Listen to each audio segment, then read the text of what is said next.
प्यारे बच्चों नमस्कार, स्वागत है आपका हमारे YouTube चैनल पे। बच्चों जो आज का वीडियो होने वाला है वो 10th क्लास का जो हमारा चैप्टर है ट्रायंगल्स, इसके ऊपर होने वाला है बेटा। आज की वीडियो में मैं आपको बेसिक नॉलेज बताऊंगा जो ट्रायंगल के चैप्टर से रिलेटेड है। दैट इज़ कॉन्ग्रुएंसी के बारे में बताऊंगा आपको, सिमिलरिटी के बारे में बताऊंगा और सिमिलर फिगर कौन सी होती है और सिमिलर पॉलीगन्स कौन होते हैं। ठीक है, तो चलिए वीडियो को स्टार्ट करते हैं। वीडियो के अंत तक आप बने रहें। तो सबसे पहले बेटा मैं आपको बता दूं ट्रायंगल क्या होता है। ट्रायंगल हमने बेटा 9th क्लास से स्टडी करते आ रहे हैं। 9th क्लास से हमने ट्रायंगल के बारे में स्टडी करा था कि ये triangle is a close figure bounded by the 3 line segment. यानी ट्रायंगल क्या होता है, 3 भुजाओं की बंद आकृति को हम क्या कहते हैं, ट्रायंगल कहते हैं। ट्रायंगल की 3 साइड होती हैं, 3 ही एंगल होते हैं और 3 ही हमारे क्या होते हैं, वर्टिसेस होते हैं। ठीक है, ये सब हम 9th क्लास में हमने स्टडी करा था। इवन हमने 9th क्लास के अंदर कुछ प्रॉपर्टीज़ भी ट्रायंगल की स्टडी करी थी। इवन हमारे पास में एक कॉन्सेप्ट था जिसे कॉन्ग्रुएंस फिगर भी कहते थे या कॉन्ग्रुएंट ट्रायंगल भी कहते थे। वहाँ पे भी हमने कॉन्ग्रुएंट ट्रायंगल के बारे में हमने स्टडी करा था और उसकी कई सारी प्रॉपर्टी और उससे रिलेटेड हमारी जो कंडीशन थी, जिन्हें हम क्राइटेरिया बोलते थे, वो भी हमने स्टडी करा था। तो लेकिन यहाँ पे हम वही कॉन्सेप्ट को थोड़ा एक्सटेंड करते हैं। तो पहले हम पढ़ते हैं कि जो कॉन्ग्रुएंट फिगर होती है यानी कॉन्ग्रुएंट ट्रायंगल के बारे में पढ़ना हमें, तो क्या होते हैं वो। तो पहले मैं कॉन्ग्रुएंट फिगर के बारे में बता देता हूँ। तो congruent figure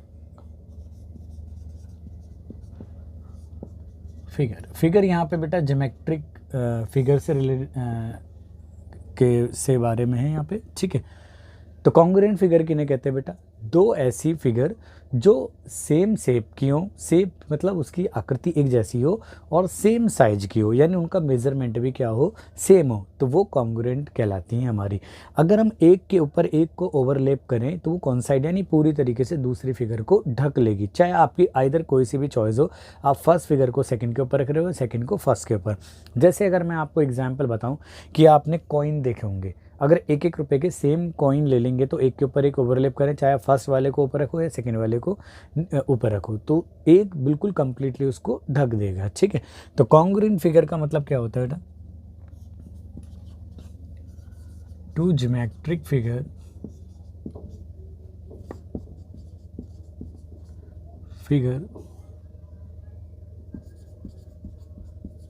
having same shape and same size, यानी इक्वल डायमेंशन की बात करें,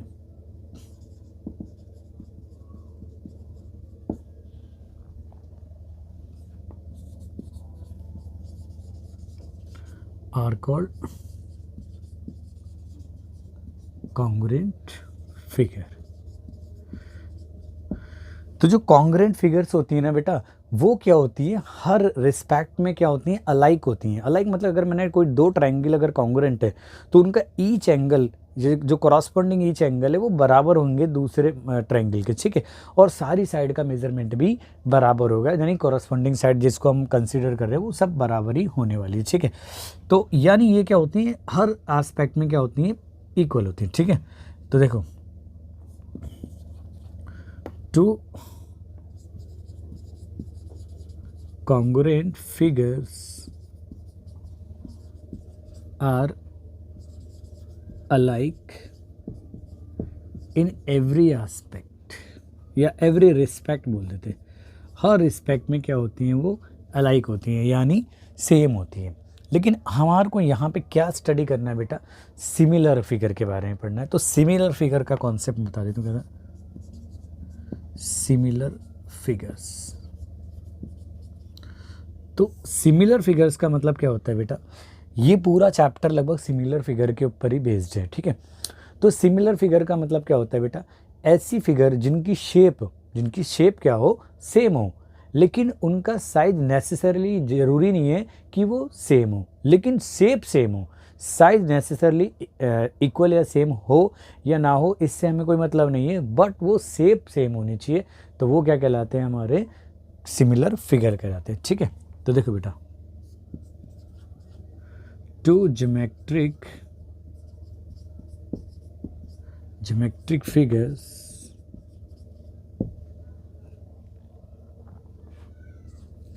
of same number of sides having same shape. Shape का मतलब आकृति से, ट्रायंगल मतलब ट्रायंगल, स्क्वायर मतलब स्क्वायर, मतलब या मतलब क्वाड्रिलेटरल मतलब क्वाड्रिलेटरल।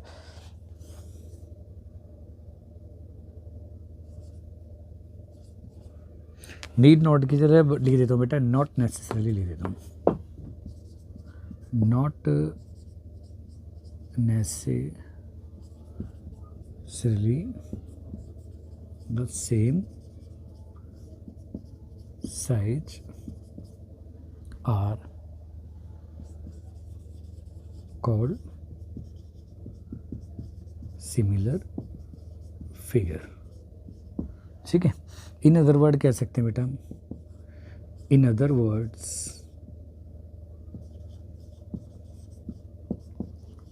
टू ज्योमेट्रिक फिगर, यानी ऐसी ज्योमेट्रिक फिगर जिनका शेप तो सेम हो बट नॉट सेम साइज हो। ठीक है, in other words two geometric figures having same shape but not same, यानी नेसेसरली बेटा वैसे सही है, ज़रूरी नहीं है उनका सेम वो, ठीक है, but not same size are called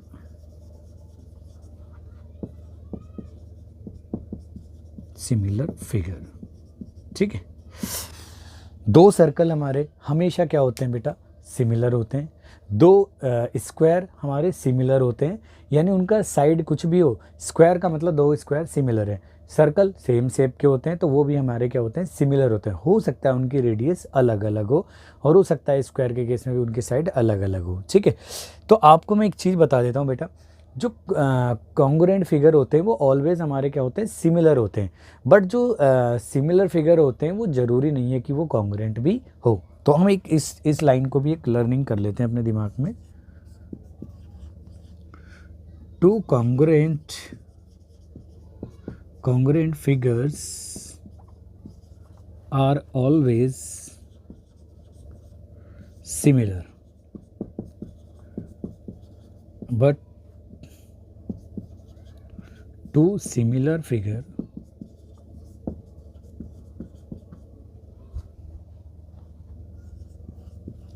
need not to be congruent। लेकिन ये ज़रूरी नहीं है कि जो सिमिलर फिगर है वो भी कॉन्ग्रुएंट हो सकता है। मैंने बोला ना, देखो मैंने पहली डेफिनेशन में यही लिखा था मैंने, two geometric figures of same number of sides having same shape not necessarily the same size are called similar figure. ठीक है, यानी दो ऐसी फिगर जो दिखने में तो एक जैसी हों, यानी अगर ट्राइंगल है तो दूसरा भी ट्राइंगल है, यानी इक्विलेटरल ट्राइंगल है तो दूसरा भी इक्विलेटरल ट्राइंगल, स्क्वायर है तो स्क्वायर है। तो लेकिन ये ज़रूरी नहीं है कि दोनों स्क्वायरों की साइड एक जैसी हो, लेकिन वो शेप में तो स्क्वायर है। ये ज़रूरी नहीं है कि अगर हम टू इक्विलेटरल ट्राइंगल्स की बात करें कि उन दोनों की साइड भी सेम हो सकता है डिफरेंट हो, लेकिन वो इक्विलेटरल ट्राइंगल है तो वो सिमिलर है। ऐसी दो सर्कल, उनकी रेडियस क्या हो सकती है, हो सकता है अलग अलग हो बट वो सिमिलर होंगे। ठीक है, कॉन्ग्रुएंट कब हो सकते हैं वो, जब उनकी रेडियस बराबर हो, है ना। और ऐसी अगर दो इक्विलेटरल ट्राइंगल हमारे सिमिलर तो होते हैं, लेकिन कॉन्ग्रुएंट कब हो सकते हैं, जब उनकी साइड भी बराबर हो। अगर हम बात करें सर्कल की तो सर्कल की रेडियस बराबर होनी चाहिए, और स्क्वायर की बात करें तो स्क्वायर के अंदर साइड का मेजरमेंट इक्वल होना चाहिए, तब वो कॉन्ग्रुएंट होंगे। अदरवाइज दो स्क्वायर ऑलवेज सिमिलर होते हैं। ऐसे हम किसी लाइन सेगमेंट की बात करते हैं कि दो लाइन सेगमेंट, यानी कोई भी दो लाइन सेगमेंट अगर हम बात करें, जैसे ये भी लाइन सेगमेंट है, ये भी लाइन सेगमेंट में, तो दोनों लाइन सेगमेंट क्या है बेटा, हमारे सिमिलर होते हैं बट ये कॉन्ग्रुएंट नहीं है। कॉन्ग्रुएंट का मतलब होता है बेटा एक के ऊपर एक रखें तो कंप्लीटली उसको ओवरलैप कर दे, कोई सी भी चॉइस, चाहे आप इसको इसके ऊपर रखो या इसको ऊपर रखो, तो अगर वो उसको कंप्लीटली ढक लेता है, कॉन्साइड कर देता है, ओवरलैप कर देता है, यानी सेम मेजरमेंट का हो, तब वो हमारे कॉन्ग्रुएंट होते हैं। अदरवाइज वो सिमिलर है। यानी any two line segment are always क्या होती हैं बेटा, सिमिलर होती हैं, बट दे आर नॉट या need not to be congruent. Congruent कब कहलाएंगे, जब उनकी लेंथ क्या हो, बराबर मेज़र की हो। ठीक है, तो आई होप आपको दोनों के अंदर फ़र्क समझ में आएगा। कॉन्ग्रुएंट का मतलब होता है हूबहू, एक की कॉपी बिल्कुल ही। ठीक है, सब मतलब सब एस्पेक्ट को या सारे रिस्पेक्ट में कहो हूबहू कॉपी, जबकि सिमिलर फिगर का मतलब होता है शेप एक जैसी होनी चाहिए, शेप एक जैसी होनी चाहिए पर मेजरमेंट हो सकता है इक्वल हो या ना भी हो, तो वो होते हैं हमारे सिमिलर। तो दोनों में ध्यान रखना बेटा फ़र्क कितना है, यानी हम कह सकते हैं कि two congruent figures are always similar होती हैं but two similar figures need not to be congruent. ठीक है बेटा। तो चलिए बेटा, ये तो अभी मैंने डेफिनेशन आपको बताई है, अब मैं आपको कुछ एग्जाम्पल के थ्रू समझाता हूँ, आप पहले इस डेफिनेशन को नोट कीजिए। चलिए, तो चलिए बेटा, अब आपको मैं कुछ सिमिलर फिगर के एग्जाम्पल बताता हूँ और मैं बता भी देता हूँ वहाँ पे साथ के साथ कि वो कॉन्ग्रुएंट होंगे और कब हो सकते हैं कॉन्ग्रुएंट। ठीक है, तो हम बात करते हैं बेटा पहले एग्जाम्पल के लिए जो लाइन सेगमेंट का है। ठीक है, तो दुनिया में कोई भी दो लाइन सेगमेंट हमेशा क्या होती है, सिमिलर होती हैं, लेकिन वो कॉन्ग्रुएंट कब हो सकती हैं, जब उनकी लेंथ भी क्या हो, सेम हो। ठीक है, तो एनी टू हम लिख सकते हैं बेटा एग्जाम्पल के लिए, यहाँ पे हम एग्जाम्पल लिख देते हैं, example of similar figure, similar figures. ठीक है, पहला है any two line segment are always similar but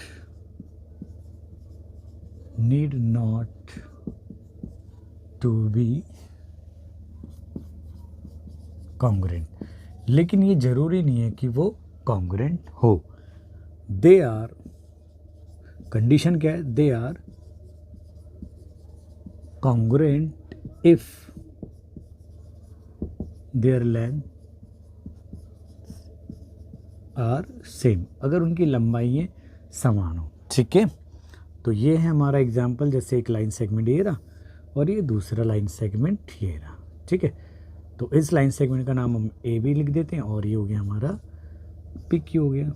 ठीक है बेटा, तो दो लाइन सेगमेंट हमेशा कॉन्ग्रुएंट सिमिलर होते हैं। ठीक है, सिमिलर होते हैं क्यों, क्योंकि उनकी सेम शेप होती है, लेकिन वो कॉन्ग्रुएंट हो कब सकते हैं, जब उनका सेम क्या हो, लेंथ भी हो। ठीक है, अगर हम दूसरे एग्जाम्पल की बात करें तो वो सर्कल है, any two circles are always similar but need not to be congruent. ठीक है, लेकिन ये जरूरी नहीं है कि वो कॉन्ग्रुएंट भी हो। ठीक है, तो they are they are congruent if their radii are equal।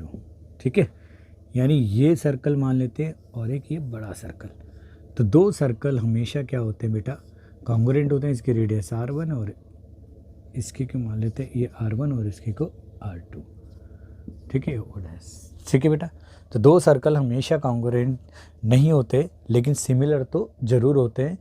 Congruent वो कब होते हैं, जब उनकी रेडियस बराबर हो, अदरवाइज दोनों सेम शेप के हैं तो वो हमारे सिमिलर हैं। ठीक है, नाउ नेक्स्ट बात करते हैं तीसरे एग्जाम्पल की, any two equilateral triangle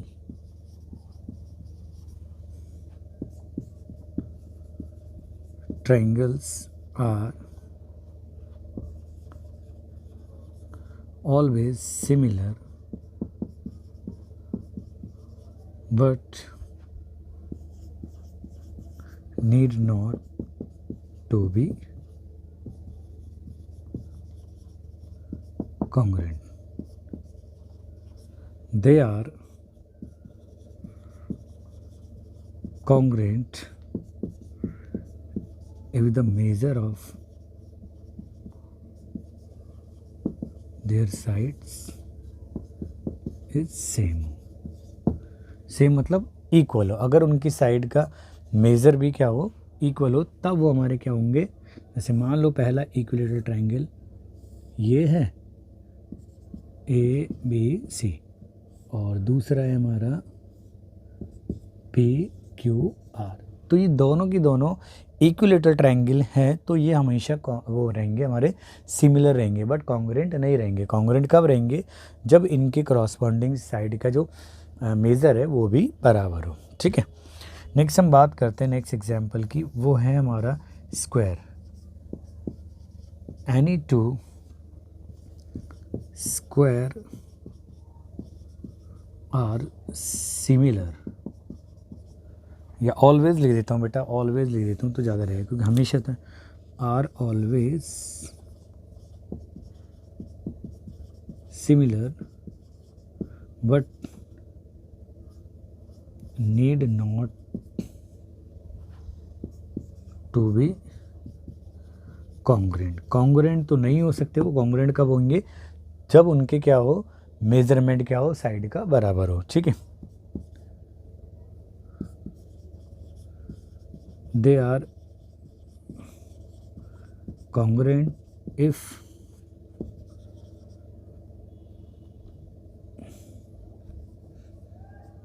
their sides are equal यानी सेम। ठीक है, तो आई होप आपको यहाँ तक 4 एग्जाम्पल से समझ में आया होगा सिमिलरिटी का कॉन्सेप्ट क्या है बेटा। हमेशा ध्यान रखना कि कोई भी दो लाइन सेगमेंट हमेशा एक जैसे ही होते हैं तो वो सिमिलर है, लेकिन वो कॉन्ग्रुएंट नहीं है। कॉन्ग्रुएंट कब होंगे? वो जब उनकी लेंथ भी इक्वल हो। ऐसी अगर हम 2 सर्कल की बात करें, वो भी हमारे सिमिलर होते हैं, लेकिन कॉन्ग्रुएंट कब होंगे? जब उनकी रेडियस इक्वल हो। ऐसी 2 इक्विलेटरल ट्रायंगल हमेशा क्या रहेंगे? सिमिलर रहेंगे, लेकिन वो कॉन्ग्रुएंट कब होंगे? जब उनकी साइड भी इक्वल यानी सेम हो। सिमिलरली अगर हम बात करें तो स्क्वायर की, मैंने स्क्वायर भी बना देता हूँ बेटा। ठीक है,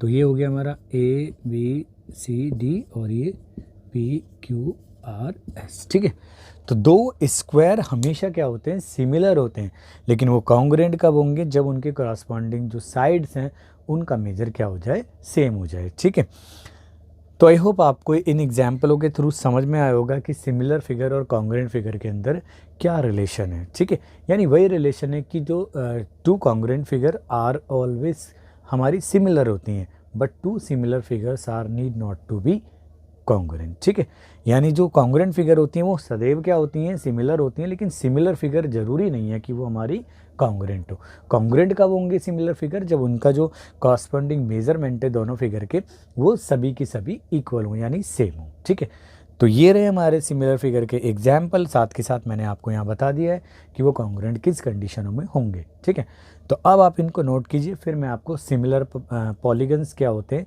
उनकी डेफिनेशन बताता हूँ और फिर उसके एग्जाम्पल देता हूँ आपको। चलिए बेटा नोट कीजिए। चलिए बेटा, अब जो हमारा टॉपिक है वो है हमारा सिमिलर पॉलीगन्स। पॉलीगन्स आपको पता होगा कि कोई भी क्लोज फिगर जो लाइन सेगमेंट से बनी होती है उसे हम क्या कहते हैं? पॉलीगन कहते हैं। ठीक है, अब पॉलीगन क्या हो सकते हैं बेटा? हमने 8th क्लास में भी स्टडी करा था कि जो 3 साइड का पॉलीगन होता है उसे हम ट्रायंगल कहते हैं, और जो 4 साइड का होता है उसे क्वाड्रिलेटरल कहते हैं। ठीक है, 5 साइड के को पेंटागन कहते हैं, और इस तरीके से अपने बहुत सारे फिगरों के बारे में स्टडी करा होगा। तो क्या नेसेसरी कंडीशन है कि 2 फिगर सिमिलर हो? ठीक है, तो यहाँ पे मैं आपको जो सिमिलर पॉलीगन्स है उसकी डेफिनेशन बताता हूँ, और फिर कौन सा सिंबल्स यूज़ करा जाता है सिमिलरिटी को दर्शाने के लिए और उसका क्या मीनिंग होता है मैं आपको बताता हूँ। ठीक है, तो सबसे पहले डेफिनेशन की बात करते हैं। तो देखो बेटा, डेफिनेशन क्या है सिमिलर पॉलीगन की?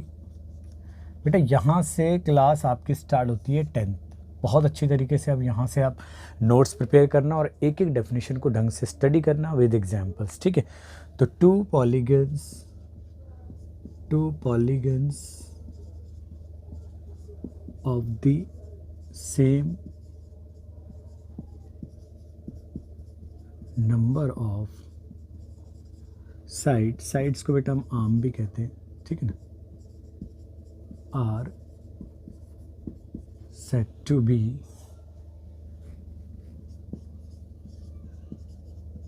similar if पहली कंडीशन क्या है? their corresponding angle equal हो। their corresponding angles are equal, यानी उनके जो कॉरस्पॉन्डिंग एंगल्स हैं वो बराबर मेज़र के हों। ठीक है, मैं एंड लिख देता हूँ। एंड दूसरी कंडीशन क्या है बेटा, the lengths of their corresponding sides को मैंने बेटा बोला था, अभी आप आर्म्स भी बोल सकते हो। ठीक है, are in the same ratio में, यानी उनकी जो कॉरस्पॉन्डिंग जो साइड्स हैं यानी जो आर्म्स हैं वो सेम रेशो में। सेम रेशो को बेटा और प्रोपोर्शनल भी कहते हैं। हम क्या कहते हैं बेटा, प्रोपोर्शनल शब्द का भी यूज़ करा जाता है इस वर्ड का भी। ठीक है, यानी उनकी कॉरस्पॉन्डिंग जो साइड्स हैं वो प्रोपोर्शनल हो और जो कॉरस्पॉन्डिंग एंगल्स हैं वो इक्वल हो। तो ये दो कंडीशन है कि कोई भी दो पॉलीगन्स जिनकी नंबर ऑफ साइड्स यानी आर्म्स क्या है, सेम है, अगर उनकी नंबर ऑफ साइड यानी जैसे 4 साइड का है तो दूसरे पॉलीगन की भी 4 होनी चाहिए। ऐसा नहीं कि आप 4 वाले को 3 से कंपेयर करें, मैं ये नहीं कह रहा। अगर 3 है साइड्स तो 3 वाले को ही कंपेयर करेंगे, 4 साइड वाले को 4 साइड वाले, यानी एक मतलब दो ऐसे पॉलीगन जिनकी नंबर ऑफ साइड सेम हो तो वो कब हमारे सिमिलर कहे जाएंगे बेटा, जब उनके कॉरस्पॉन्डिंग एंगल बराबर हो, यानी एंगल इक्वल हो कॉरस्पॉन्डिंग, और कॉरस्पॉन्डिंग जो साइड्स हैं उनकी लेंथ भी क्या हो, सेम प्रपोर्शन में हो, सेम प्रपोर्शन में या सेम रेशो में हो। ठीक, तो बेटा ये तो अभी आपको मैंने बताया कि ये हमारी जो थी कंडीशन थी कि दो पॉलीगन सिमिलर कब होते हैं। अब आपको मैं एग्जाम्पल के थ्रू समझाता हूँ और किस तरीके से कंडीशनों को हम लिख सकते हैं जब पॉलीगन्स क्या होते हैं, सिमिलर होते हैं। ठीक है, तो इस डेफिनेशन के अकॉर्डिंग अगर मान लेते हैं कि इफ़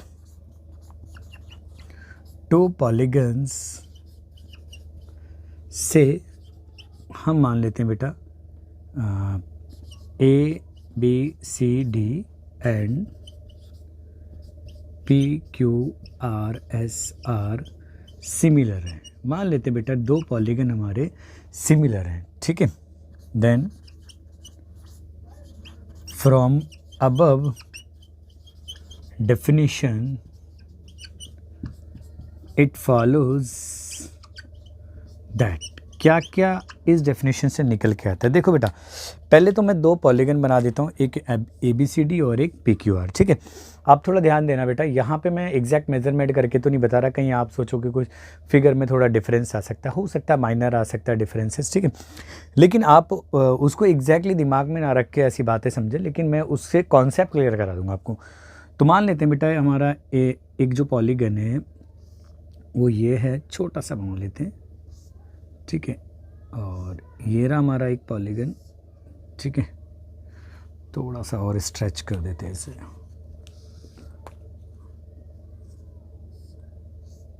ये मान लेते हैं एक हमारा पॉलीगन है ए बी सी और डी, और इसका मेज़रमेंट है 5 सेंटीमीटर, और ये मान लेते हैं 3 सेंटीमीटर, और ये मान लेते हैं हमारा 4 सेंटीमीटर मान लेते हैं इसे। ठीक है, ये 4 सेंटीमीटर और इसे मान लेते हैं हम 6 सेंटीमीटर। अब मैंने इसको स्ट्रेच करा थोड़ा सा पॉलीगन को,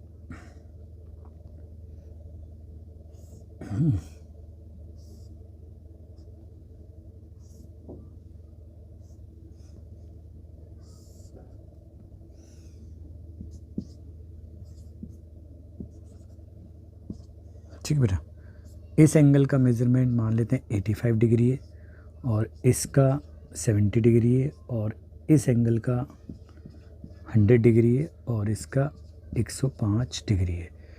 तो ये भी मैंने 85, और ये हो गया हमारा 70, और ये हो गया हमारा 100, और ये हो गया हमारा 105।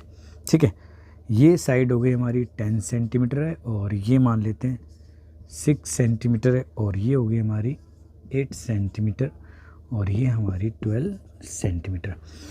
अगर आप गौर से इन दोनों पॉलीगन्स यानी क्वाड्रिलेटरल्स को अगर आप देखें, स्टडी करें, तो इनके कॉरस्पॉन्डिंग एंगल बराबर है, लेकिन जो साइड है ना बेटा वो प्रोपोर्शनल है। जैसे यहाँ 3 है वो 6 है, ये 5 है वो 10 है, ये 6 है तो वो हमारी क्या है 12 है, ये 4 है तो वो वाली में क्या है हमारी 8 सेंटीमीटर। देखो एग्जैक्टली मैं मेज़र नहीं कर रहा, मैं आपको यही बता रहा था कि मैंने मेज़रमेंट नहीं, ऐसी रैंडमली मैंने आपको लेके समझा दिया है ताकि हम आपको कॉन्सेप्ट बिल्कुल ढंग से समझ में आ सके, ठीक है।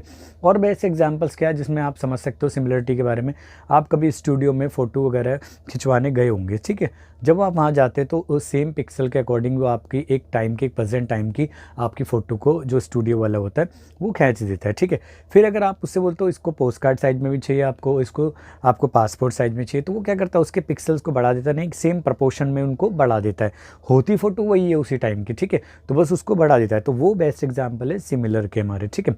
तो सेम क्या करा है मैंने कि मान लो अगर मैंने किसी वायर का यूज़ करा था तो उस फ्लेक्सिबल वायर से मैंने ये साइज़ का एक पॉलीगन बनाया और उसी साइज को डबल करके मैंने दूसरा पॉलीगन प्रिपेयर करा।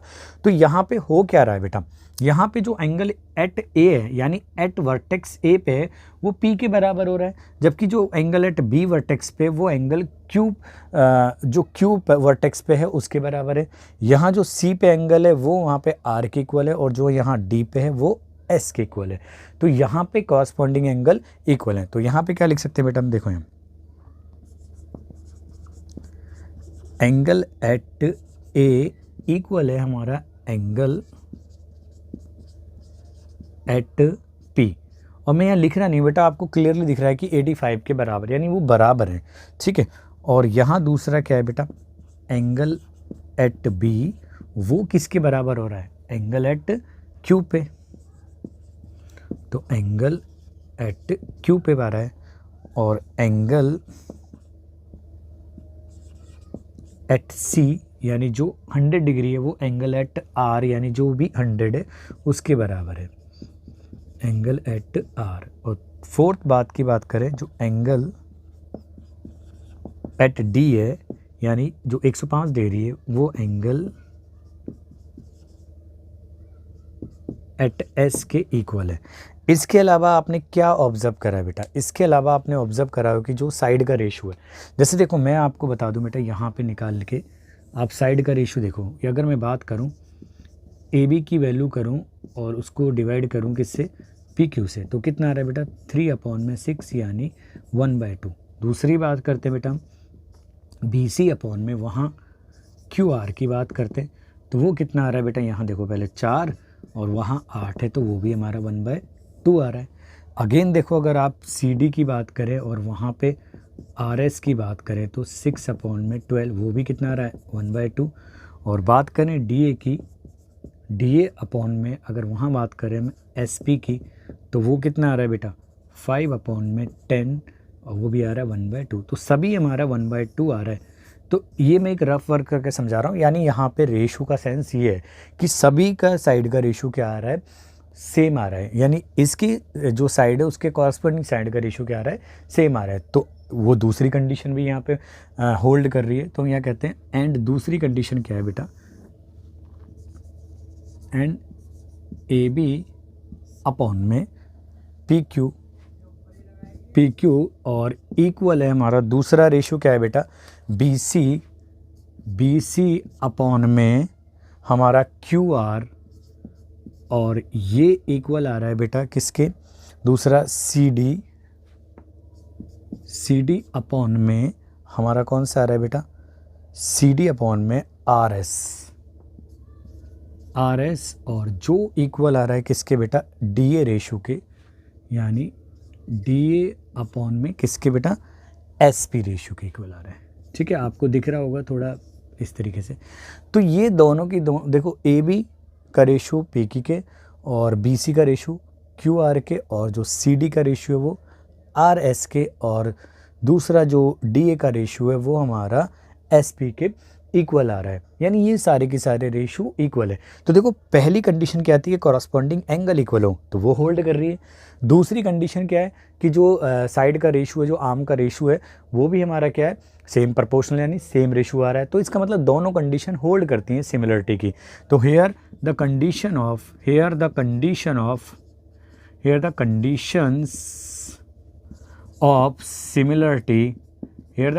Of similarity holds. ठीक है बेटा, सिमिलरिटी की जो कंडीशन है वो होल्ड कैसे करती है। सो we can say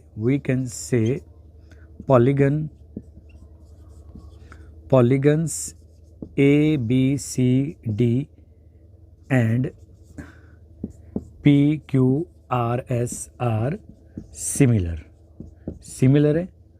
We can also write, हम सिम्बॉलिकल फॉर्म में क्या लिख सकते हैं बेटा, A, B, C, D similar to P, Q, R, S. Here जो सिंबल आप देख रहे हो ना, हेयर द सिंबल, कौन सा सिंबल बेटा, ये जो सिंबल है स्टैंड्स फॉर, किसके लिए स्टैंड करता है बेटा, इज सिमिलर टू.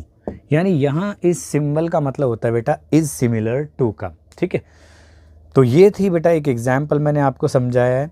ठीक है, एग्जाम्पल के थ्रू समझाया कि भाई पॉलीगन सिमिलर कब होते हैं और कौन से सिंबल का यूज़ करा जाता है. तो ये था हमारा सिमिलर पॉलीगन्स के बारे में पूरी जानकारी. अब नेक्स्ट क्लास में बेटा मैं आपको सिमिलर ट्रायंगल के बारे में बताऊंगा, क्योंकि ट्रायंगल एक स्पेशल टाइप का पॉलीगन होता है, तो उसके लिए कुछ चीज़ें है ना अलग भी होती हैं. ठीक है, तो वो क्या क्या चीज़ें अलग अलग है मैं आपको नेक्स्ट क्लास में बताऊंगा. इवन इससे रिलेटेड, सिमिलर ट्रायंगल से रिलेटेड जो थ्योरम है जो आपको बहुत पॉपुलर है और एग्जाम में भी आने के काफ़ी चांसेस होते हैं, यानी जो थेल्स थ्योरम है और जिसे हम बेसिक प्रोपोर्शनलिटी थ्योरम BPT के नाम से भी जानते हैं, मैं उसके बारे में आपको बताऊंगा. तो thanks for watching this video. मिलते हैं नेक्स्ट वीडियो में. जुड़े रहें जब तक हमारे चैनल से. अपना ध्यान रखें और स्टडी करते रहें. चलिए बेटा नोट कीजिए.